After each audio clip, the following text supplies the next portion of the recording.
Morning to all of you. I am welcoming all of you again in my class. We will discuss today ahead of land transportation modes. So from today onwards, we will discussing much further portion. Now, the today's topic is a remaining part of modes of transportation, and the second part is water transport. So, water transport is the cheapest and the oldest form of transport for very heavy goods and bulk cargoes. So, you can highlight this text. Waterways are the natural gifts. As you can see, around 70% water in the form of oceans and seas. So, this is the gift we have accumulated from nature. So, it does not require large amount of capital expenditure for the construction of road or railway tracks. So in the form of waterways, except canal transport, water transport is the cheapest one, and the cost of water transportation during its running is also very less. As you know that if we are moving in the direction of water or in the direction parallel to the water or parallel movement to the water, then the cost of running is too low due to the helpful movement due to water in the boat or in the ship is provided. Now we'll talk about classification of water transportation. So what is the transportation modes in the water?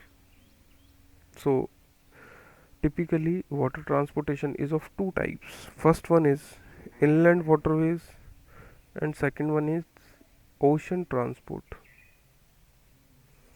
Inland waterways, it, as you can see, this is within a country, or you can say uh, it is not essential that it should be within a country, it should be within two countries, and but ocean transport is always between two countries, or you can say it is the international form of water transport. It may be international, inland waterways may be international or may be national. So inland waterways in a particular country, there are two classes of inland waterways.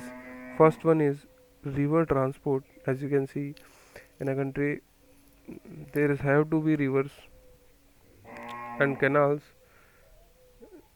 They may be natural canal as well as man-made or anthropogenically constructed canals. So in the water transportation, it is of two types: inland waterways and ocean transport. And inland waterways is further divided into river transport and canal transport. Okay, now what is transport? So ocean transport is the mode of transportation of waterways only through the oceans, and ocean transport is used as coastal shipping in the for the shipment or in the coastal areas, as well as overseas shipping from one sea to another sea. Overseas overseas shipping is further classified into three categories: liner, tramp and tank. And this liner is of two types, passenger liner or as cargo liner. Similarly, like goods train as well as passenger train. So here passenger liner and cargo liner. Okay, now we will discuss its theory. Inland waterways may be subdivided into river transport. So rivers are the water highways given by nature. Exactly, the term water highways is looking so unique. Given by nature, a river transport is suitable for small boats and steamers. And important thing is that river should have sufficient amount of water, as well as please note it very carefully, that a river should have sufficient depth of water also, so that boat or steamers can run into the river. It was highly developed in pre-railways days. Before the development of railways, river transportation was highly developed, but with the development of railways, river transport was neglected and decayed gradually. In this particular government, the main focus of this government is only river transportation also there. And I am telling you about the depth of river, so you can see uh, Namami Gange mission is providing the quality of water in the Ganga river, as well as it is intended to maintain the sufficient depth into the Ganga river. Now, things apart, canal transport. Canals are the artificial waterways. I have already told about this. This it is anthropogenically constructed waterways constructed for the purpose of navigation as well as irrigation. So canals are used for I am giving example of navigation purpose. For canal transport is Suez Canal as well as Panama Canal. Now we will move for ocean transportation. Ocean transport or shipping may be subdivided into coastal as well as overseas shipping. Coastal shipping is cheaper, speedy, flexible, and economic form of transport for the movement of bulky and heavy cargoes. Usually, coastal shipping trade is reserved for the national shipping, and from 1951 it is developed in India, and it is reserved extremely for the national ships. Now, what is the overseas shipping? On the basis of their working, overseas shipping are divided into the liners. Liners are nothing but those ships which follow defined routes with fixed places with fixed timetables.